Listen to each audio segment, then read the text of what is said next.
tradition should be transmitted, it should be transferred to the next generation.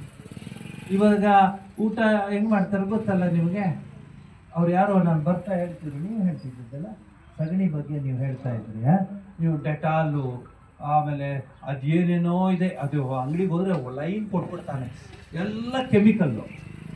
ಹಸುವಿನ ಗಂಜಲ, ಹಸುವಿನ ಆ ಒಂದು ಸಗಣಿ ಎಷ್ಟು ಹಿಂದೆ ಶುಕ್ರವಾರ ಮನೆ ಮುಂದೆ ಸಗಣಿ ಹಾಕಿ ರಂಗೋಲಿ ಹಾಕೋರು. ಇದೆಲ್ಲ ಮಾಡ್ರಣ್ಣು, ಹುಡುಗಿರು ಮಾಡ್ರಣ್ಣು, ಹುಡುಗರು ಮಾಡ್ರಣ್ಣು. ಅತ್ತೆ ಹುಡುಗಿ ಬಂದ್ಲು, ಹುಡುಗಿಗೆ ಹೇಳಿದ್ರು, ಅತ್ತೆ ಯಾಕೋ ನೀವು ಸಪ್ಪಗಿದ್ದೀರಾ ಅಂತ ಈ ಕಥೆ ಹೇಳ್ತಾ ಇದ್ದೀನಿ. ಬಂದ್ಲು, ಅವಳು ಬಂದು ಅವಳು ಸ್ವಲ್ಪ ಈ ಥರದವಳು, ಬಿಷಪ್ ಕಾಟನ್ನು, ಆ ಕಾಟನ್ನು, ಯಾವ ಕಾಟನ್ನೆಲ್ಲ ಬಂದು ಇರಲಿ ಬಿಡಿ ಅಂಥದ್ದು ಕಾಟನ್ನು. ಅವರು ಅತ್ತೆ ಹೇಳಿದ್ರು, ನೋಡಮ್ಮ ನಮ್ಮ ಮನೆ ಇದು ಇದು ಇದು ಇದು ತುಳಸಿ ದೇವರು, ತುಳಸಿ ತಾಯಿ ಮನೇಲಿದ್ದರೆ ಮನೆ ನಂದನವನವಾಗುತ್ತೆ, ತುಳಸಿ ಪೂಜೆ ಮಾಡಬೇಕು. ಆಗಲೇ ಔಟ್. ನೆಕ್ಸ್ಟ್ ಕರ್ಕೊಂಡು, ನೋಡಮ್ಮ ತುಳಸಿ ಪೂಜೆ ಮಾಡೋಕ್ಕೆ ಮುಂಚೆ ಮನೆ ಮುಂದೆ ನೀರು ಹಾಕಿ ರಂಗೋಲಿ ಮನೆಗಳಲ್ಲಿ ಪ್ರತಿ ಶುಕ್ರವಾರ ಏನೋ ದೇವ್ರ ಮನೆಯನ್ನು ಅವರು ಸುಣ್ಣ ಹಚ್ಚಿ, ಹೆಂಗಸರು ಸುಣ್ಣ ಹಚ್ಚಿ ಕೆಮ್ಮಣ್ಣಲ್ಲಿ ಚಿತ್ತಾರ ಬಿಡಿಸೋರು. ಯಾಕೆ ಹೋದ್ರೆ ಈ ಸುಮ್ಮನೆ ನಾವೆಲ್ಲ ಪ್ರಶ್ನೆ ಕೇಳಬೇಡ, ಲಕ್ಷ್ಮಿ ಇದ್ದಾಳೆ ಮನೇಲಿ, ಅವಳು ನೋಡ್ಕೋಬೇಕಲ್ವ ನಾವು.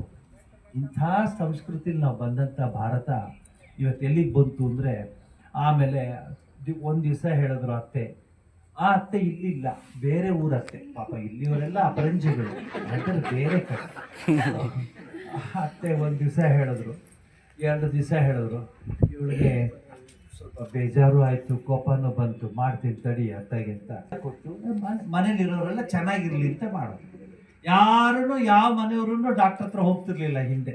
ಏನೋ ಜ್ವರ ಬಂದರೂ ಹೋಗ್ಬಿಟ್ಟು ಒಂದು ಜ್ವರಕ್ಕೂ ಹೋಗೋರು, ಇಲ್ಲ ಅದೂ ಹೋಗ್ತಿರ್ಲಿಲ್ಲ. ಈಗ ಡಾಕ್ಟರ್ ಹತ್ರ ಹೋಗ್ತಿದ್ರೆ ಅವನು ಮಾಡರ್ನ್ ಮನುಷ್ಯ ಅಲ್ವೇ ಅಲ್ಲ. ಹೋಗಲ್ವಾ ಡಾಕ್ಟರ್ ಹತ್ರ? ಯಾವ ಸ್ಕ್ಯಾನು ಮಾಡಿಸಲ್ವಾ? ಅಯ್ಯೋ ಅದರಲ್ಲೂ ಸ್ಟೈಲು. ಅಪೋಲೋ ಹೋಗಿದ್ದೆ ಬಿಡು, ನೋಡು ತುಳಸಿ ನೀರು ಹಾಕು ಅಂತ. ಆಗ ಅದೆಲ್ಲ ಎಲ್ಲ ವ್ಯವಸ್ಥೆ ಮಾಡಿಬಿಟ್ಟಿದ್ದೀನಿ. ಅಯ್ಯೋ ಇದೇನು ವ್ಯವಸ್ಥೆ ಮಾಡಿದ್ಯಮ್ಮ? 3 ದಿವಸ ಆಯಿತು ಶಬ್ದನೇ ಇಲ್ಲ. ಯಾಕಮ್ಮ 4ನೇ ದಿವಸ ಇದು?